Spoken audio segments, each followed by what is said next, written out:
In 1924, Frost's fourth volume of poems, New Hampshire, was awarded the Pulitzer Prize for Poetry.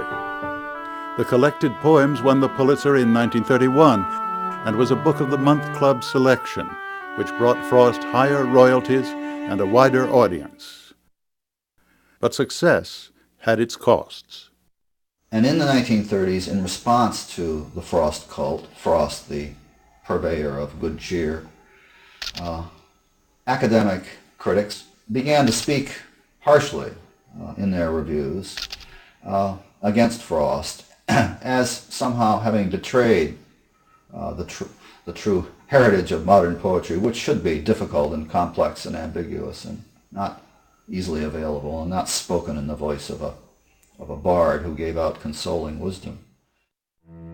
Frost's middle years were shadowed not only by trouble with the critics, but by personal tragedies.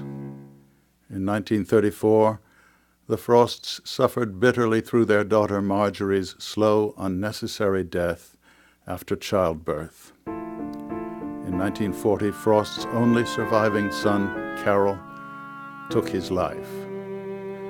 And Irma, the poet's youngest, was committed to a psychiatric hospital in 1947.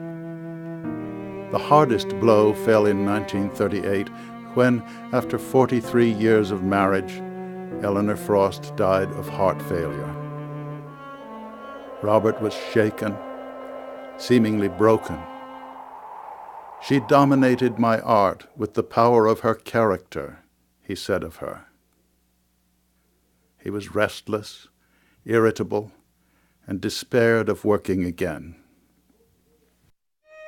A few months after Eleanor's death, Theodore Morrison, a Harvard professor and director of the Breadloaf Writers' Conference, invited Frost to Breadloaf. There, Morrison's wife, Kay, became Frost's secretary, handling his mail and arranging his busy schedule.